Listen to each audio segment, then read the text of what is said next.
All right, we're gonna get at it today. We're gonna get at taking these stairs out today and taking this old Foxx pool coping off. Let's see if it'll just pry up with a show here. Yeah, no problem there. Come right off. So here we go. We finally got the top of the pool wall exposed. You can see it's just a single sheet of metal here.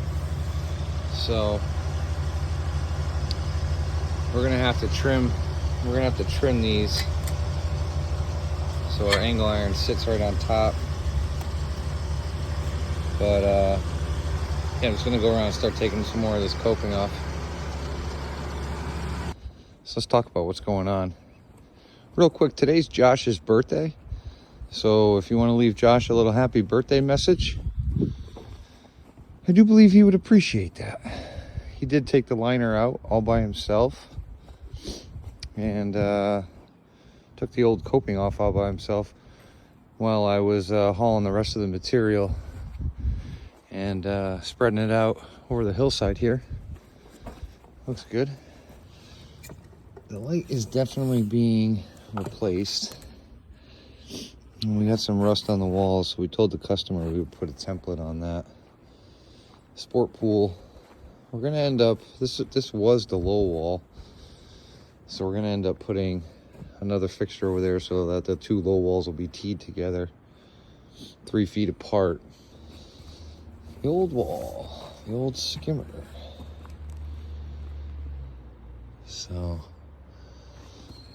Josh is back now. I can hear him. So we're gonna work on taking out these stairs now. We're gonna work on doing the stairs next. Get that out of there. Get the opening kind of set up to receive the new stairs. And we'll go from there. So I'll go talk to Josh. Hey, happy birthday, Josh. No problem, buddy. All right, this is the angle iron here. So that's our angle iron. That's how we're gonna make the top of the pool. It's the light template. It's the skimmer template. A-frames. Oh, buddy, can you grab my tripod out of my red backpack too? Thanks. That way everybody can see what we're about to do.